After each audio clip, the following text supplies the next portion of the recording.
اور حفاظت کرتے رہتے ہیں. تیرے اور میرے گھر کی پاسبانی اور حفاظت کے لیے, دنیا کے بادشاہوں کے شہروں کی حفاظت کے لیے ایک پاسبانی انسان کیا کرتے ہیں, مگر شہر مدینہ طیبہ کی پاسبانی اور حفاظت اللہ کی نوری مخلوق فرشتے. سبحان اللہ, ماشاء اللہ, ماشاء اللہ. بہار مدینہ کہ سب جنتیں ہیں نثار مدینہ, کہ سب جنتیں ہیں نثار مدینہ. نہ جنت کی گلیوں میں دیکھا, نہ جنت کی گلیوں میں دیکھا, مزہ جو مدینہ کی گلیوں میں. سبحان اللہ, سبحان اللہ, ماشاء اللہ, واہ واہ.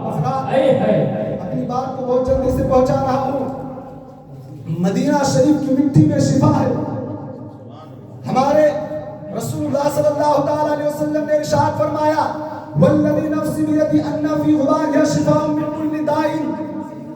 یعنی قسم ہے اس ذات کی جس کی قبض قدرت میں میری جان ہے, مدینہ کی مٹی میں ہر بیماری کے لیے شفا ہے. سبحان اللہ, سبحان اللہ. اور ثابت بن قیس رضی اللہ تعالیٰ عنہ سے روایت ہے کہ رسول کریم صلی اللہ تعالیٰ علیہ وسلم نے ارشاد فرمایا, غبار المدینہ شفاء من الجذام. مدینہ منورہ کے گرد و غبار یعنی جذام میں کوئی بیماری کی جو ہے اس میں شفا. اور عاشق مدینہ حضرت علامہ شیخ عبدالحق محدث دہلوی رضی اللہ تعالیٰ عنہ بعض لوگوں کے حالات کو تحریر فرماتے ہوئے لکھتے ہیں کہ کچھ لوگوں کو برس یعنی کوڑ کی بیماری ہو گئی, تو ان لوگوں نے مدینہ منورہ کے پاک مٹی کو اپنے جسم سے ملا تو وہ شفا پا گئی اور ان کو ٹھیک اور تندرست ہو گئی. نہ ہو آرام جس بیمار کو سارے زمانے سے, نہ ہو آرام جس بیمار کو سارے زمانے سے, اٹھا لے جا لے تھوڑی سی خاک ان کے آستان سے. سبحان اللہ. آپ پہلے سنت اور عقیدہ لوگ ہیں, سنی صحیح عقیدہ ہیں. اب دیکھیے مولوی عاشق اللہ دیوبندی لکھتے ہیں کہ سفر حج میں میرے چچا بھی میرے ساتھ تھے. میرے چچا کے منہ میں ورم ہو گیا, مہلک مرض میں مبتلا ہو گئے. میں نے اپنے چچا کی یہ پریشانی مولوی خلیل احمد امیٹھی دیوبندی سے بتائی, تو انہوں نے کہا کہ گھبرانے کی ضرورت نہیں ہے, پریشان ہونے کی ضرورت نہیں ہے, چلے جاؤ سرکار کے روضہ شریف کے قریب سے مل اور اپنے چچا کے چہرے پر مت دو. انہوں نے نماز فارغ ہو کر مٹی حاصل کی اور اپنے چچا کے چہرے پر جیسے ہی ملی تو خاک مدینہ نے اکثر سے زیادہ کام کیا اور اس کی برکت سے ان کو فوراً شفا مل گئی. اے ایمان والو, اے نور الدین چند کے مسلمان ہو, خوب غور کرو اور ان پہ ایمان دیے بندوں کو پہچان لو کہ کتنے نمک حرام اور احسان فراموش ہوتے ہیں کہ جب بلا اور مصیبت میں گرفتار ہوتے ہیں تو بدعت و شرک کا نعرہ بھول جاتے ہیں. جیسا کہ ان دیوبندیوں کا عقیدہ ہے کہ اللہ کے علاوہ کسی نبی اور ولی سے مدد مانگنا شرک ہے, یہاں تو مدد بھی نہیں ہے. تو میرے سرکار رسول اللہ صلی اللہ علیہ وسلم کے روزے مبارکہ کی مٹی سے مدد لی ہے اور شفا حاصل کی ہے, مگر پھر بھی ایمان نہیں لائے ہیں. جبکہ تیار پاک کی مٹی میں اس قدر مدد اور شفا دینے کی طاقت و قوت ہے, تو اللہ رب العزت کی بخشش و عطا سے محبوب کردگار رسول اللہ صلی اللہ علیہ وسلم کو کس قدر مدد اور شفا دینے کی طاقت و قوت ہوگی. اس لیے کہ اے ایمان والو, ہمارے آقا کریم صلی اللہ علیہ وسلم رحمت عالم ہے, دشمنوں کو بھی اپنی رحمت سے عزت عطا فرما دیتے ہیں.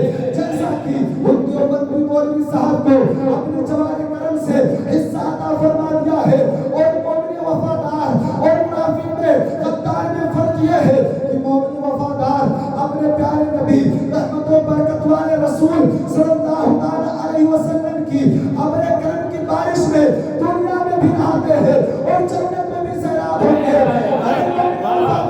منافق کافر غدار مشرکین صرف اور صرف دنیا ہی میں کچھ حصہ پاتے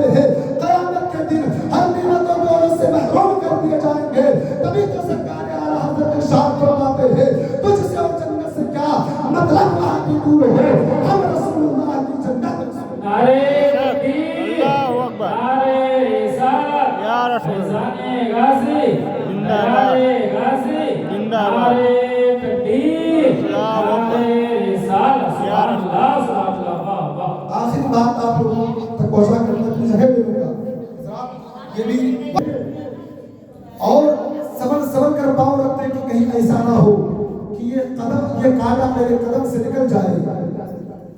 آپ کی یہ حالت دیکھ کر کسی نے آپ سے کہہ دیا حضور جب اس کانٹے کی وجہ سے آپ اتنے تکلیف میں ہیں اور آپ کا چلنا پھرنا بھی دشوار ہو گیا ہے، دھیرے دھیرے سنبھل کر پاؤں رکھتے ہیں، تو آپ ایسا کیجئے اس کانٹے کو اپنے قدم سے نکال دیجئے۔